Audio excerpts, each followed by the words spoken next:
frère, ma soeur, notre Seigneur n'a pas eu quelqu'un pour l'accueillir.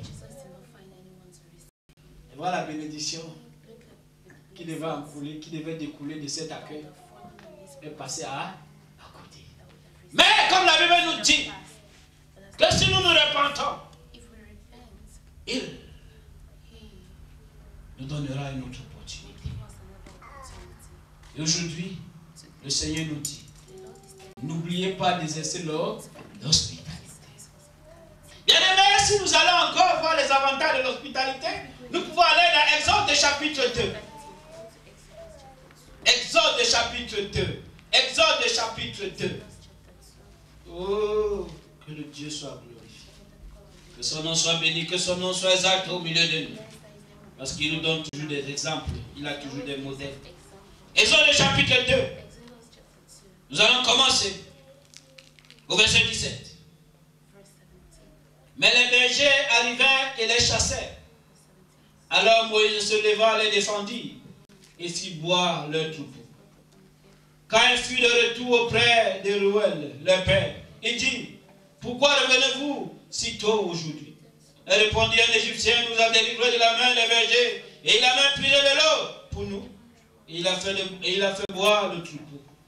Il dit à ses filles, où est-il? Pourquoi donc avez-vous laissé là cet homme? Appelez-le, qu'il vienne manger ici. Moïse accepta de s'installer chez cet homme, qui lui donna sa fille Séphora, et mit au monde un fils qu'il appela au nom de Gershom. Car dit-il, je suis un immigré dans ce pays. L'acte que Moïse a posé envers les filles, sûrement ces filles ont dit merci. Mais quand ils sont rentrés à la maison, le père a constaté qu'il y a eu un changement dans leur vie. Le changement, c'est quoi? Ces filles sont rentrées tôt. Donc le père était déjà habitué à ce que les filles puissent rentrer à une certaine heure. Mais il y a eu un changement dans leur vie. Il y a une bonne nouvelle. À savoir que maintenant, elles pouvaient rentrer tôt. Et alors, quand le père fait ce constat, il pose la question à ses filles. Pourquoi êtes-vous rentrez tôt? Et les filles lui disent, un Égyptien. Un Égyptien.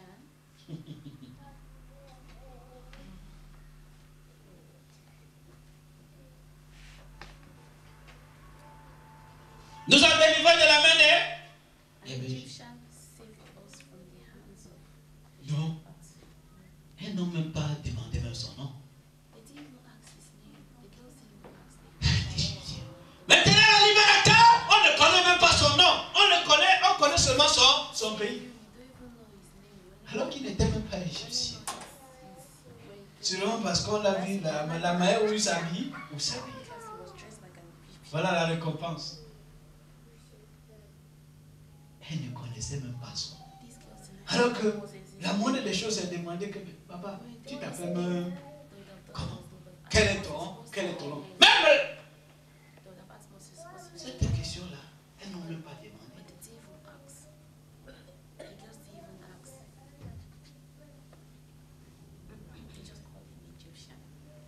Oh, parce qu'elles ont pris pour acquis l'acte qu'il a posé. Elles n'ont même pas demandé le nom de cet homme. Le libérateur est devenu l'Égyptien. Jésus-Christ dans ta vie est devenu, tu ne sais pas quoi. C'est le Dieu des chrétiens. C'est un juif. C'est celui-là qui est même moi. Aujourd'hui, là, on dit Noël, on célèbre la naissance de Jésus. Tu dis, toi aussi, tu es parmi les gens. Comme je disais tantôt, maintenant, on appelle ça la période des fêtes. Toi aussi, tu es dedans. Oh, quand tu as écrit la carte, tu peux acheter les cartes où on a mis période des fêtes. Hein? Vous savez que même les musulmans vendent les cartes de fête pendant cette période-ci. On a même là maintenant que 6 heures. Hein?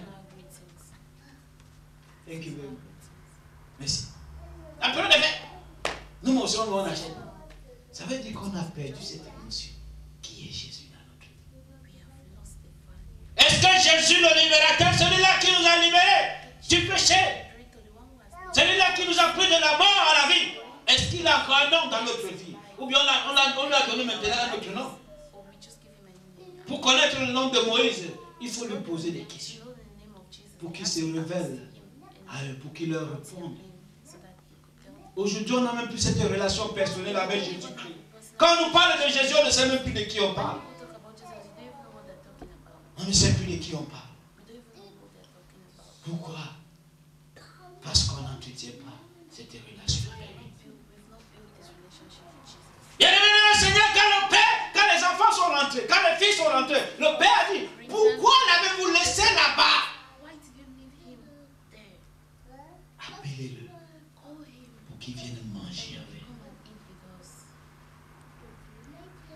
nous. Oh, Dieu nous accorde toujours une autre opportunité.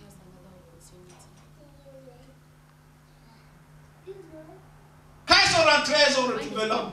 Parce que Dieu nous accorde toujours une opportunité. Lorsqu'on se repart. Elle pouvait arriver là-bas et quand l'Égyptien part, elle partit. Mais parce que nous avons un Dieu qui nous accorde toujours une opportunité, lorsque nous nous repentons, sincèrement, il t'accordera, il m'accordera, il nous accordera une opportunité. Mais la question est de savoir est-ce que vraiment nous nous repentons sincèrement. Et lorsqu'il est venu. Et lorsqu'il est venu, il a mangé avec eux. Finalement, peut-être le père priait beaucoup pour que ses filles aient un mariage. Et à cause de l'hospitalité, voilà qu'une fille est libérée. Voilà qu'une fille est libérée. Souvent, nous pouvons prier pour un sujet. Mais Dieu voudrait que nous fassions quelque chose pour que ce sujet puisse être résolu. En exerçant l'hospitalité, le père ne savait pas que l'Égyptien pouvait épouser une de ses filles. Parce qu'il était l'Égyptien. Il exerçait seulement l'hospitalité. Sans savoir que l'Égyptien n'était pas égyptien, mais qu'il était juif.